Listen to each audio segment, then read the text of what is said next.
त्रुटि बोर्ड प्रधान शिक्षयित्री शांति कुमारी बेहरा आम विद्यालय तृतीयतम वार्षिक उत्सव पालन हो उत्सव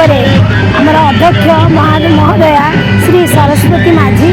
एवं आमर ब्लॉक चेयरमैन श्री कंठ माझी एवं आमर सरपंच टिकरी आमर दुईटी स्कूल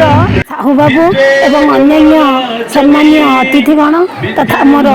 आखपाखर प्रधान शिक्षक शिक्षयित्री समस्त उपस्थित रही यही कार्यक्रमटी को सुफल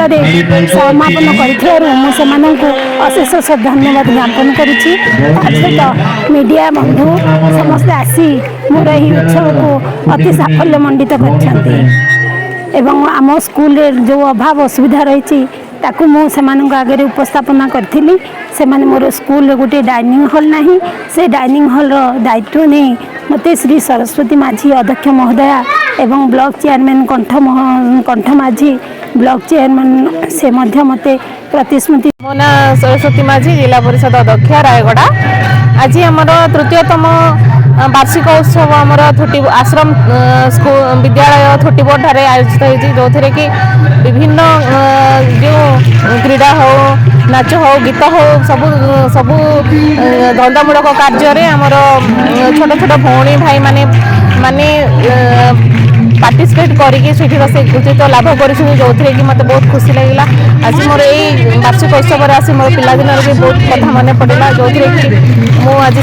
से मो मनर कथा जहाँ भी अच्छी मुझे कही केमती भल पढ़े से गुड़ा भी आम अतिथि मैंने बहुत किसी उपदेश देते भल आग को बढ़ापी बोली तो आमर जो एवं निजर जदि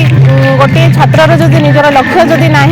से केवे आग को बढ़ी पार निजर लक्ष्य रखिक से आग को बढ़ापी चेष्टा करार अच्छी आम समस्त अतिथि एवं मु निजे भी मुझे गोटे उपदेश देती जे माने से माने आग को बढ़ी निजर लक्ष्य को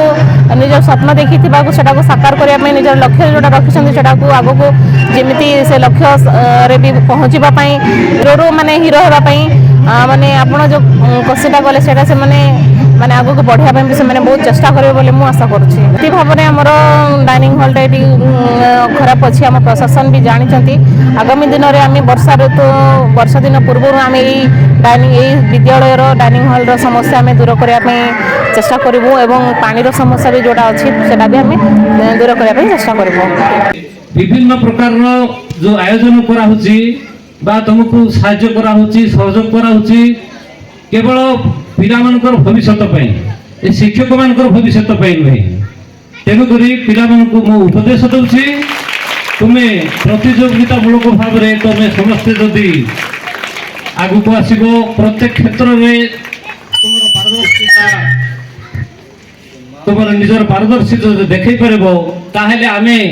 आमर समाज ग्राम आमर जिला ब्लॉक सबू आम उपकृत हबू आ खुशी हबू धन्यवाद।